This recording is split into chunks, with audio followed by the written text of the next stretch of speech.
Loz, I had a baby with a narcissist 8 years ago when self-concept was in the trash. I wanted to enjoy motherhood but feel trapped parenting with a deadbeat baby daddy.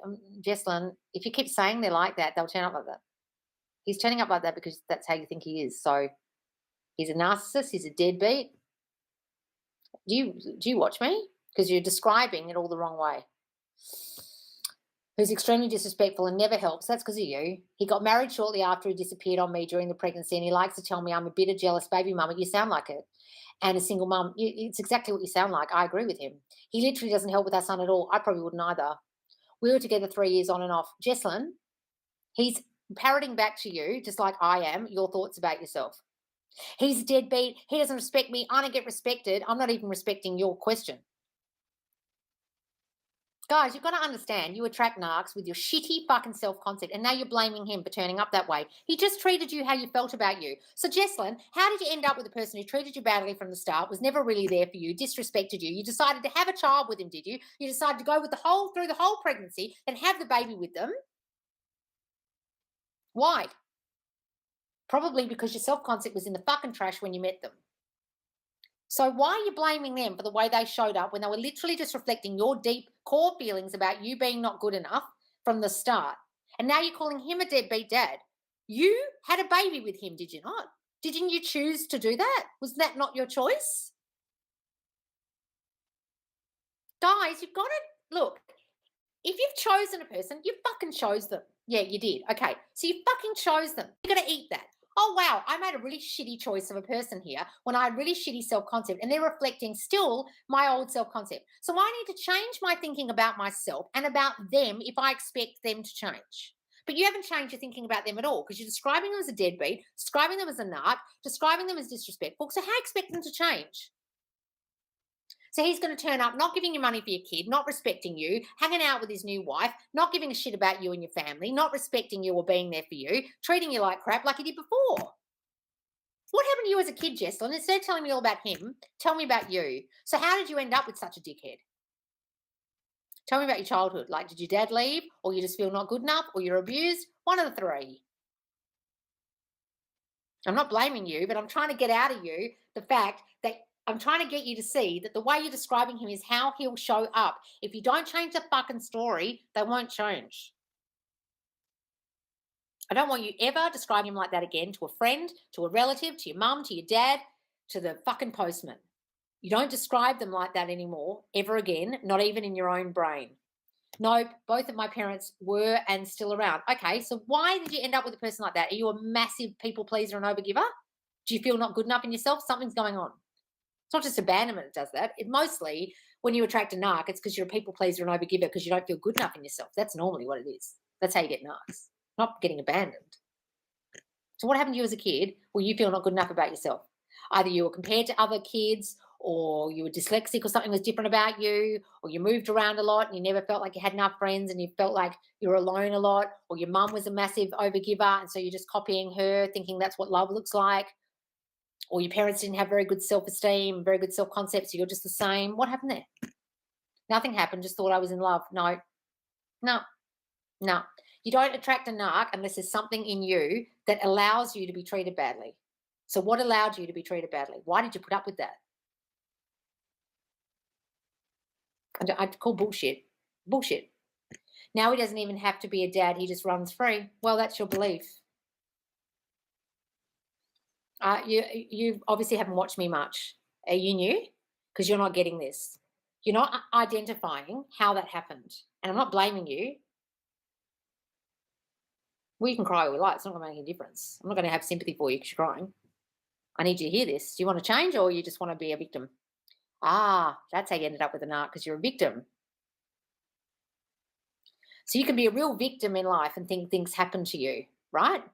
And things get inflicted upon you, and then you'll attract a narc because you're just like this. I'll just take whatever your treatment you give me, whatever crumbs you give me in the relationship, because I'm just not enough. I'm just a victim and shit just happens to me. No one cares about me. Do you say things like that? He doesn't care about me.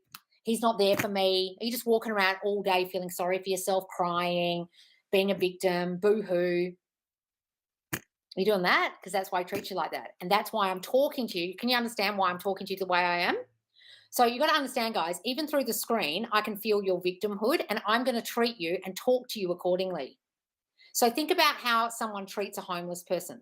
If that homeless person who was just spat on during the day or just thrown a 20-cent piece or whatever and walked past by 1,000 people in the street, if that same person the next day was cleaned up, showered, put in a lovely suit and sat in an office, people would treat them completely differently because they were no longer in victim state. You're in victim state, and that's why I'm talking to you like this, because you're actually emanating victimhood through the screen. So I'm actually treating you in the same poor way, disrespectful way that your person does. So, darling, if you want him to change, the only thing you have to change here is you. It's not even the story about him necessarily you need to change. It's the story about you being hard done by, having people treating you badly, being trodden all over, and being disrespected. Now, where are you getting that from? Where's this victim shit coming from? Because you got to work that out. Were your parents really negative growing up and they're victims and they whinge and moan and whine? Do you come from some Balkan country or Russia or something where everyone sits around, back in the day, when's this happened? And they're all depressed? I know that, like, honestly, I don't mean that to be like bad, like anti-Semitic about certain countries. You know, when you go to certain countries and people have a mood about them, like my Croatian relatives are like that because they live through wars and shit, right? They just have a mood about them. And so the stories will all be negative that they tell, won't be like positive. Not that all Croatians are like that, but I'm just saying. So what's going on with you? Because we need to work that out. Then you need to change the story about him. But at the moment, it's going to be very, okay, they were strict. Okay. So if you had strict parents, strictness implies you're doing something wrong. I had an extremely strict mum who made me feel like I couldn't do anything right. So guess what my predominant assumption is about myself right now? That I can't do anything right. And guess what will happen? People block me or get triggered by me or think, but it's just my assumption that I'm wrong. Therefore, I'll do things wrong because there's something wrong with me. Because the assumption is if your parents weren't strict, like them being strict is telling you there's something wrong with you. Even though they're just doing it to be helpful parents. You get it? So that's where it's come from. And then you'll feel not good enough. Oh, here we go. Then I had my son out of wedlock, extremely Catholic family, and haven't felt better since. Oh, it's the religion. Okay, that's where you're getting it from. You just grew up in a fucked household full of religion. That's what he's telling. Most people who had calls where they grew up in fundamentalist religions are fucked. We're the most fucked on the calls. I really, no offense, it fucks them the most. Okay, so can you understand why I'm saying that? Because you've got the strictness of a family and then the shame of what you carry around that you did something wrong. So you had a child out of wedlock, so you're wrong. You did something wrong. Then you're going to feel wrong, aren't you? So it doesn't matter what you do with your baby daddy, you're going to be wrong. It doesn't matter what you do, you're not going to be respected because you weren't respected by the church or your parents or the rules and you just carry shame around when religion's attached to you. Right. So then you wonder why you end up with a person who treats you like shit. So thanks, Mum and Dad, for the extremely fucked up religious household where you thought this was really great, but it actually fucked me in the brain and made me not get respected by anybody because I feel ashamed of myself every time I do something wrong because you made me feel like anything I did was wrong.